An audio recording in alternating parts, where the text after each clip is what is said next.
It is nothing new, but it's worthy to know.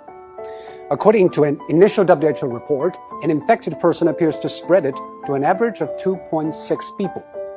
And after 10 generations of transmission, with each taking 5 or 6 days, that one initial case has spawned 3,500 in matters of days.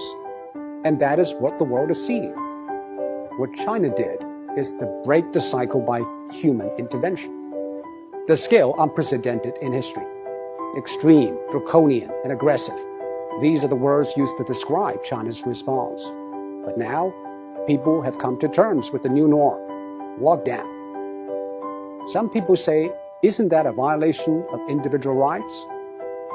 Actually, the balance between individual rights and public safety is always an ever-changing equation. After 9/11, all the airports in the world began to impose draconian safety checks on passengers, and people accepted it because we traded a little of our freedom for the greater good of the public.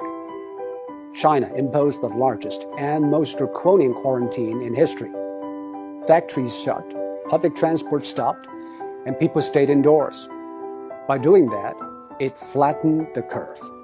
On one hand, China avoided many millions of cases and tens of thousands of deaths.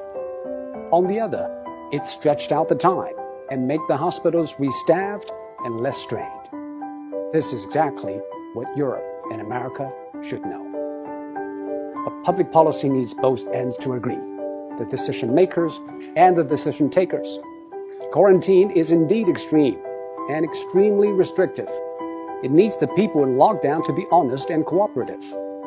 I think what the people of Wuhan did was exceptional. They had the courage, tenacity, and resilience to stay housebound for days, weeks, and months. Most view the quarantine as a civic duty, and that is why it worked. Public health methods are universal. They either work or they don't. We are all human beings. Our epidemiology is the same, but we have different economies, demographies, and sociologies. Facing a global pandemic, every nation needs a new contract signed between its politicians, businesses, and the public. Desperate times ask desperate measures. This is a desperate time, and we should not put politics ahead of public health, now more than ever. The new coronavirus has been claimed by ideologues. Donald Trump said it justified tighter border control. Bernie Sanders linked it to free healthcare. While in Singapore, every infection case is followed and dealt with. Bit by bit, every country is testing its methods through trial and error. Some paid a high price, and some set a high bar. We should all move ahead with humility. There is no decision without trade-offs, and most of all, there's nothing without skin in the game. And now, the whole world has learned, or is learning, to play.